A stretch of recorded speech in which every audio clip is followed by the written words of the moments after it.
in the early dawn of April 9th, 1945, as the skeletal remains of the Third Reich collapsed under the weight of its own depravity, a naked man was led to the gallows in the Flossenburg concentration camp.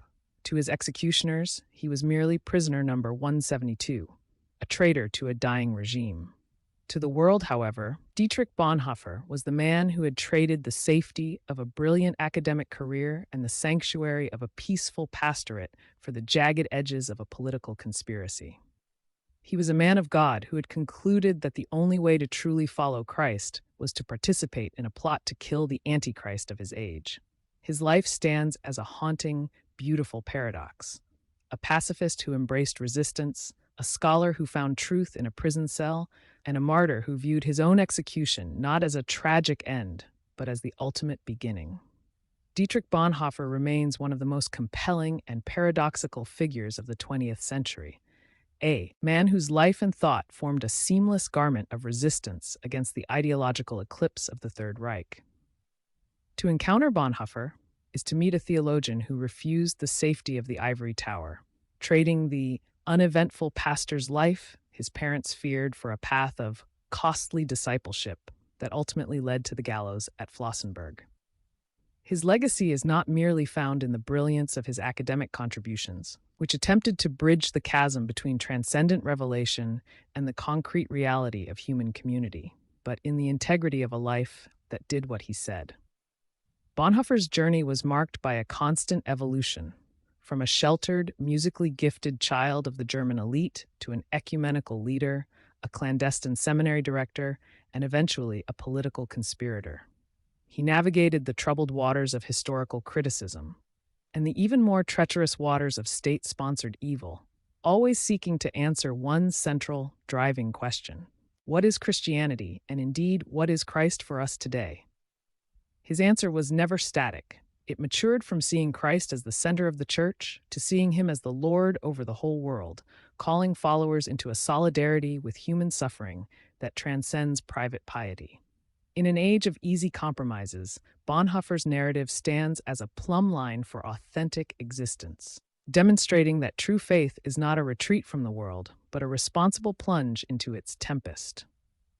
The soil from which Dietrich Bonhoeffer grew was both rich and exceptionally sturdy. Born in 1906 into the upper echelons of German society, he inherited a legacy that balanced high-culture intellectualism with a stubborn streak of independence.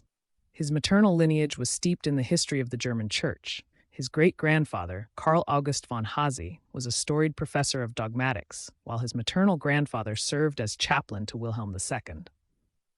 This ecclesiastical pedigree, however, was balanced by a paternal side filled with government officials, socialists, and free thinkers. Perhaps the most significant familial influence on his early character was his paternal grandmother, Julie Tafel Bonhoeffer. A woman of progressive thought and forceful independence, she provided the young Dietrich with a model of moral autonomy that would later inform his own resistance to state pressure. Living in her home during his first year of university, he witnessed a brand of conviction that did not rely on institutional approval, a trait that would prove essential when he eventually stood against the bourgeois stagnation of the established Abwehr. The Bonhoeffer household was a sprawling environment of 6 servants, 8 children, and a rigorous intellectual atmosphere. His father, Karl Bonhoeffer, a prominent psychiatrist in Berlin, set a tone of empirical rigor and emotional distance. In this home, the father's attention was a reward that had to be earned, a dynamic that left Dietrich grappling with a profound, early loneliness and a desperate desire for the approval of his elder brothers. This early experience of yearning for connection likely sowed the seeds for his lifelong theological obsession with person and community. While his father remained agnostic, his mother, Paula von Hase, acted as the primary conduit for the family's spiritual life. Though the family were not regular churchgoers, Paula ensured the children were grounded in the Bible, prayers, and hymns. This created a unique environment, a silent and intensive life with God that existed beneath the surface of their culturally liberal upper-middle-class lifestyle. For Dietrich, faith was never an outward performance of social duty. It was a vital spring of inner experience cultivated in the privacy of the home.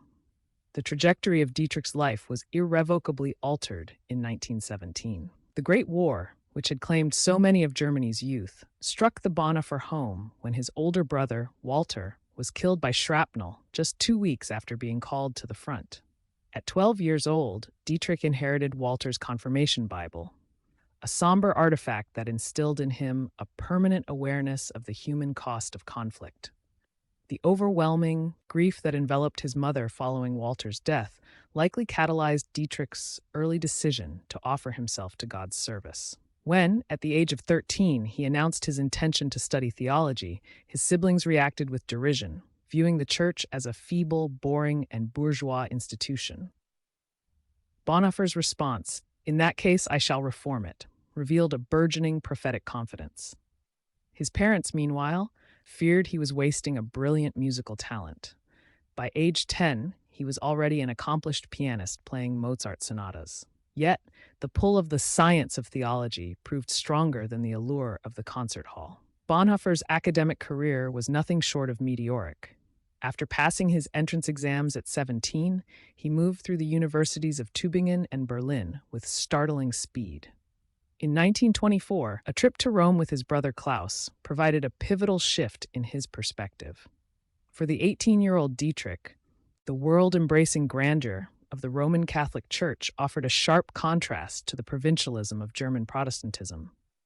He found himself fascinated by the universality of the Mass, an experience that expanded his understanding of the Sanctorum Communio, the communion of saints, beyond national borders. By the age of 21, he had completed his doctoral thesis, Sanctorum Communio, which explored the Church as a sociological and theological community.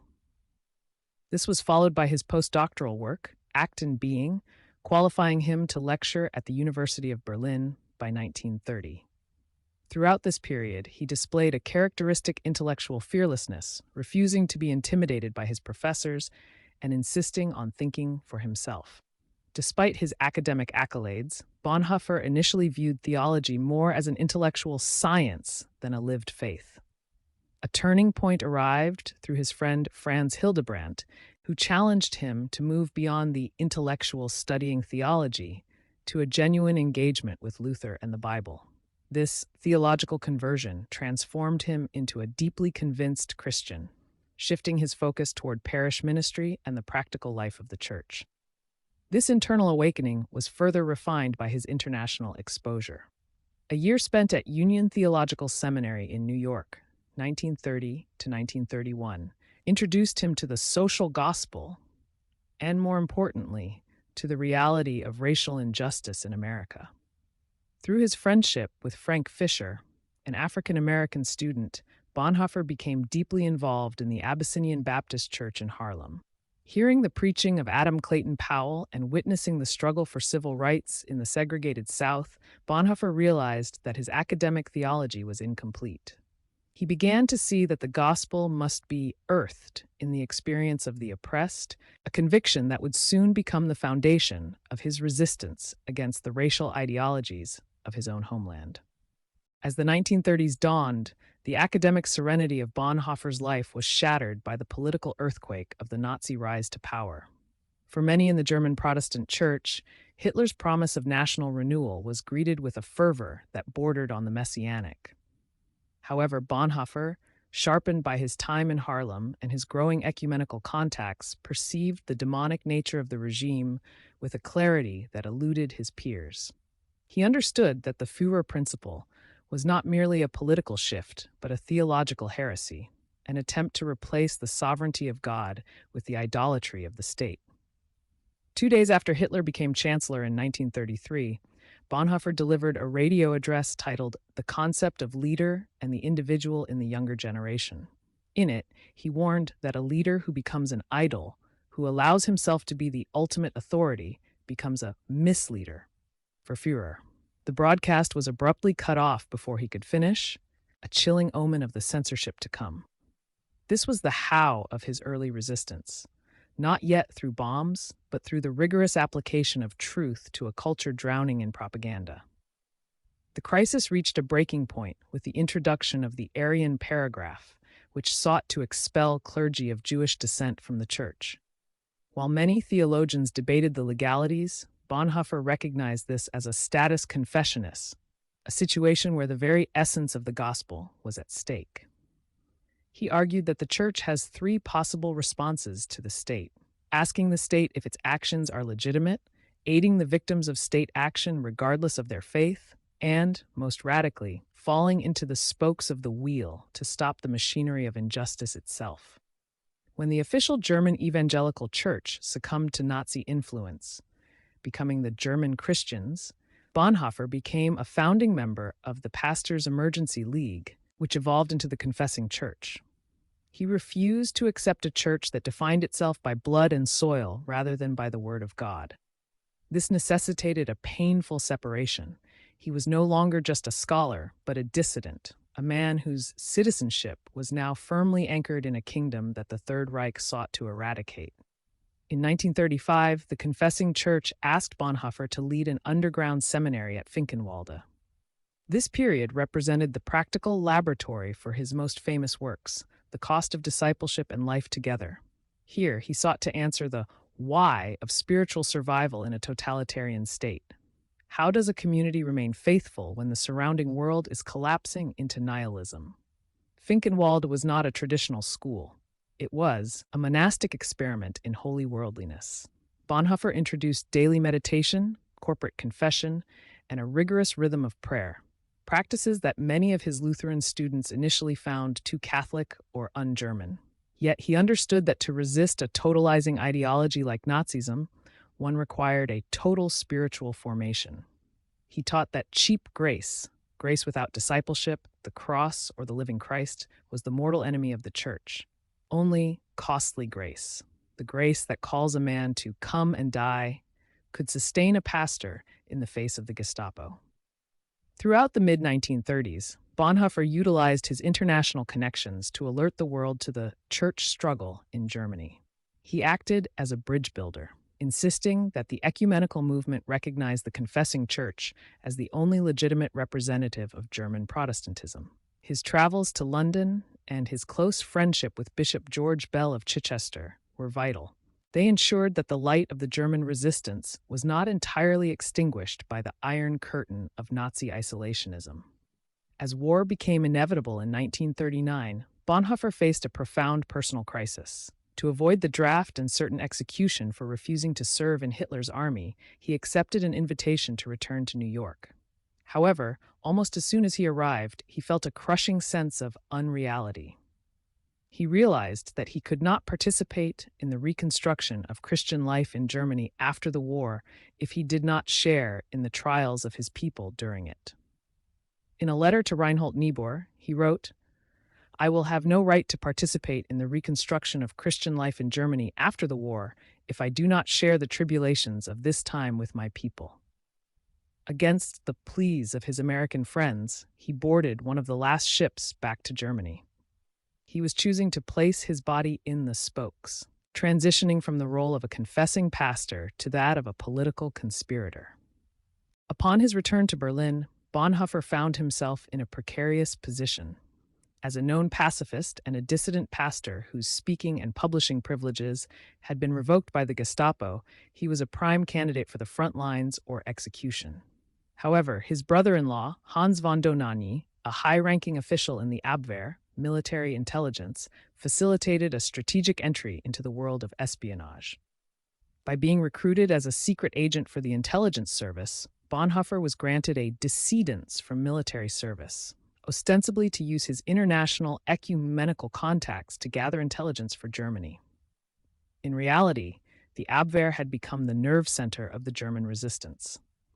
Bonhoeffer's role was to serve as a courier, utilizing his connections with Bishop George Bell and other Allied leaders to communicate the existence of a decent Germany that was prepared to overthrow Hitler if the Allies would offer peace terms.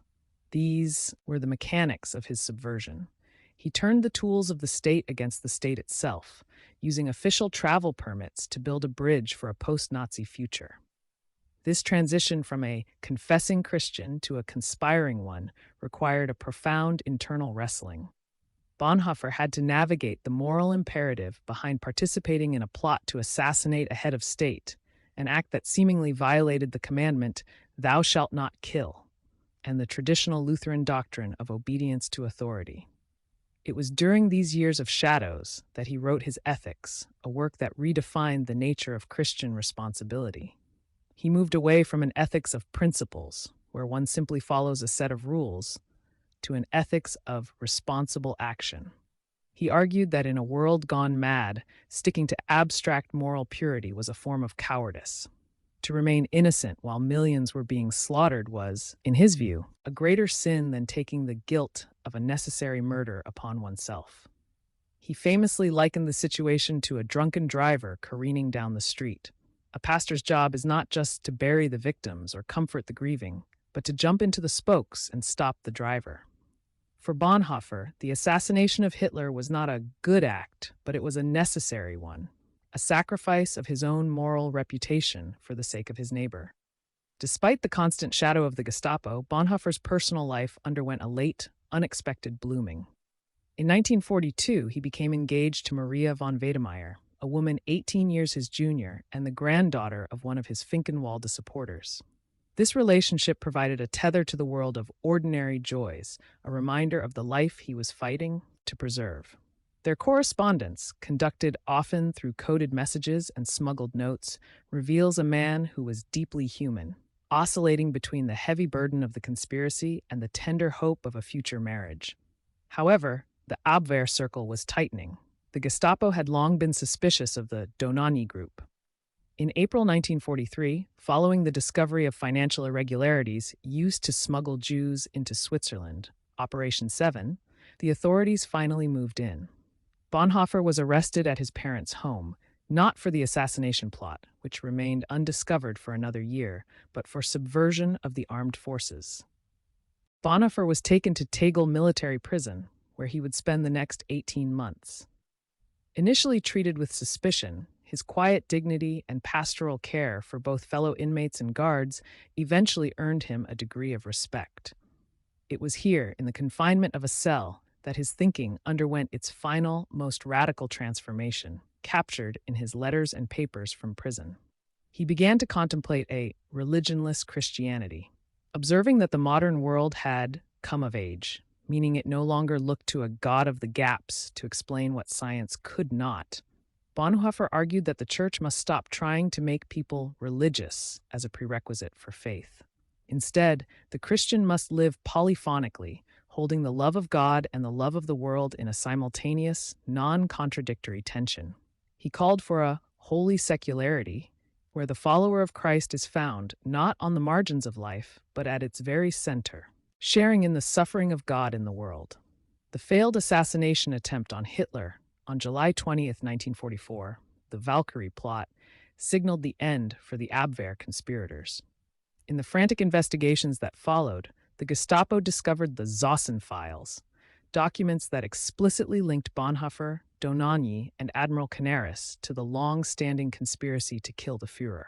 Bonhoeffer was moved from the relatively mild conditions of Tegel to the dreaded Gestapo prison on Prince Albrechtstrasse, and finally to the Buchenwald concentration camp.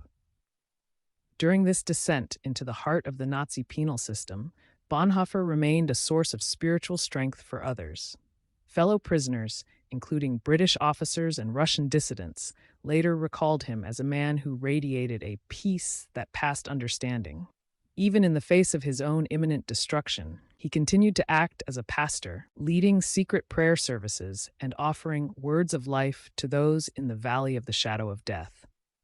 As the Allied armies closed in on Germany in the spring of 1945, Hitler ordered the liquidation of the remaining conspirators. Bonhoeffer was moved one last time to the Flossenburg concentration camp. On the morning of April 9, 1945, just weeks before the camp was liberated, he was led to the gallows. The camp doctor, who witnessed the execution, later wrote that he saw Bonhoeffer kneeling in fervent prayer before stripping for the noose. "I was most deeply moved by the way this lovable man prayed, so devout and so certain that God heard his prayer," the doctor noted. Bonhoeffer's final recorded words, sent as a message to his friend Bishop Bell, encapsulate the paradox of his life. "This is the end, for me, the beginning of life." Dietrich Bonhoeffer died at the age of 39. Yet his influence only expanded after the smoke of the war cleared. He became a theologian for all seasons, claimed by radicals, evangelicals, and political activists alike. His life demonstrated that the how of faith is found in the integrity of the walk, and the why of existence is found in being a man for others. He remains the definitive witness of the 20th century, a man who proved that even in the darkest eclipse of human reason, the light of a responsible, Christ-centered life cannot be extinguished. As you reflect on the life of Dietrich Bonhoeffer, a man who refused the safety of silence to face the tempest of his time, consider where the spokes of the wheel lie in your own world. His life challenges us to move beyond an abstract or cheap faith toward a life of responsible action. What does costly discipleship look like in an era of digital noise and social division? We invite you to pause and examine where your convictions demand more than words, and where your presence is required in the struggles of your neighbors. To continue exploring the lives of those who shaped history through the integrity of their witness, subscribe to Theology today. By joining our community, you will receive in-depth biographical narrative and expert analyses every week, ensuring you never miss an episode as we dive into the people, stories, and events of church history. Click the link below to stay connected and learn how our past affects us today.